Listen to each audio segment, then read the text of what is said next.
wabarakatuh. Bertemu lagi dengan saya Yuli Putri Dewi di channel YouTube Yuli Putri Dewi. Kali ini kita akan membahas tentang video tentang talempong paci.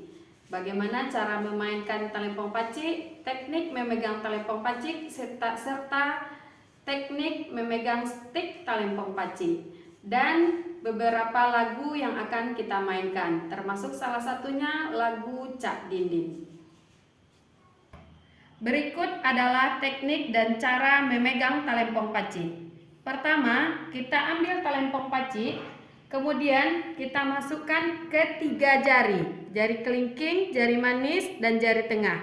Kita masukkan ke sini 1 talempong. Selanjutnya kita ambil talempong berikutnya. Kita sorongkan ke ibu jari dengan pembatas jari telunjuk. Kenapa dibatasi? Supaya bunyinya tidak beradu. Kemudian teknik memegang stik talempong, kita pegang dengan jari telunjuk dan ibu jari. Berikut adalah cara dan teknik memukul talempong paci. Nah, talempong paci yang benar kita pukul bagian yang di tengah sini. Dengan jarak memukulnya tidak terlalu jauh. Contohnya begini. Tidak kita pukul di samping di sini karena tidak akan menghasilkan nada yang sempurna. Ini adalah teknik yang salah. Yang betulnya kita pukul di tengah sini, kemudian dengan jarak yang tidak terlalu jauh.